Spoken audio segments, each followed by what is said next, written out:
Why is it that some people are successful at igniting connection anytime, anywhere? In a job interview, at a party, in an email, in a text message. It seems that some people really understand how to put someone at ease or make a real connection. Here's a story. Do you know what a gap year is? It's that time that some students take off between high school and college. I had 3 gap decades. So there I was, 50 years old, back in college years later, and I really didn't know what to expect with the students. Well, what I did expect was that they would think I'm the old weird guy. But what actually occurred was that they were curious about me, open about themselves, and even that first day was a real nice community feeling. It was awesome. They understood something naturally that had taken me years to figure out. That in order to spark a true connection, it's really only 3 simple steps. You, me, we. Put those steps in the right order, and you can't go wrong. Put those steps in the wrong order, and a true connection won't be made.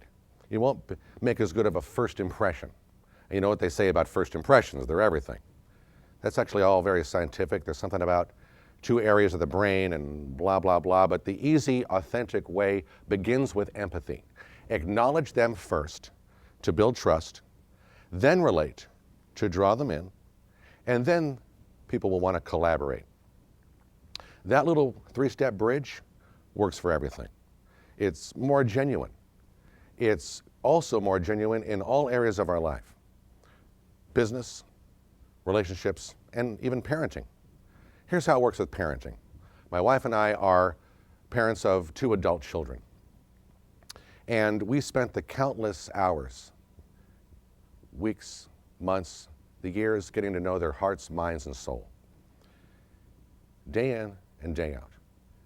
Then our oldest, my daughter, says to me, "You don't even know me, Dad." Excuse me? I didn't want to get defensive. I wanted to do the you, me, we. I acknowledged her and then related to her journey and then how we're actually all on the same side. I shared with her that when we brought her home, we had to learn how to be parents of a baby. Then we had to learn how to be parents of a toddler. Then we had to learn how to be parents of a kid. And then we had to learn how to be parents of a teenager. It was different every time. She had to grow and evolve. We had to grow and evolve. She felt acknowledged. We felt acknowledged. It was great. No arguments. There's another type of relationship across that bridge of empathy. Adult relationships. I know you know this. I heard this years ago. Happy wife, happy life. I had never heard that before. A complete acknowledgement of someone else first. And if that first step happens, then everything else falls into place, like magic. Went to a party. My 3 friends were there. I said, "Fellas, here's the phrase that pays. Happy wife, happy life." They're all nodding their head in agreement. Yeah. Except for one. He was given that 1,000-mile stare, and he said, "Why do I have to choose?"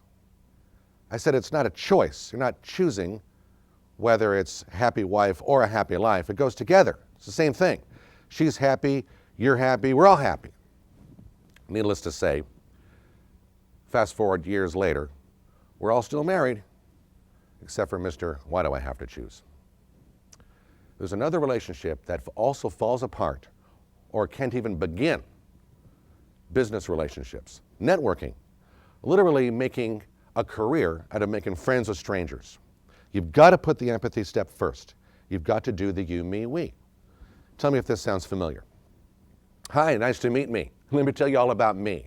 Let me tell you about my company. Let me tell you about my mission statement. Have you seen my link? Have you seen my bio? I'd love you to work with me. That's all backwards. You've got to acknowledge them first, then try to relate, and then they'll be open to collaborating. I got a LinkedIn DM recently, and it simply said, "I provide solutions." Great. I didn't know that I had the problems. It's like a doctor writing you a prescription and not asking you how you feel, where does it hurt, or looking at your chart. Someone who got it right, former student of mine, there was a big job she wanted, And she got an email from them, and it said, "Are you available for a Zoom interview in 15 minutes?"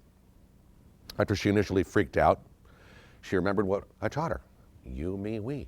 She looked them up online, checked out their social media, and in that meeting, she acknowledged them first, then shared what she brings to the table, and then suggested how she may contribute to that team.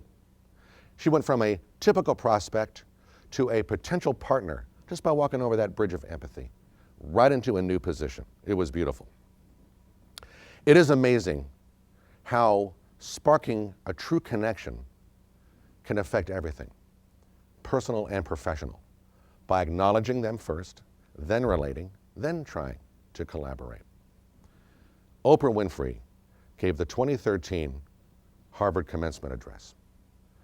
And what she said really kind of sums it up. She said, the common denominator is we all want to be validated. We all want to be understood, quote unquote. See, we all want to be acknowledged, right? I mean, how does somebody successfully ignite connection?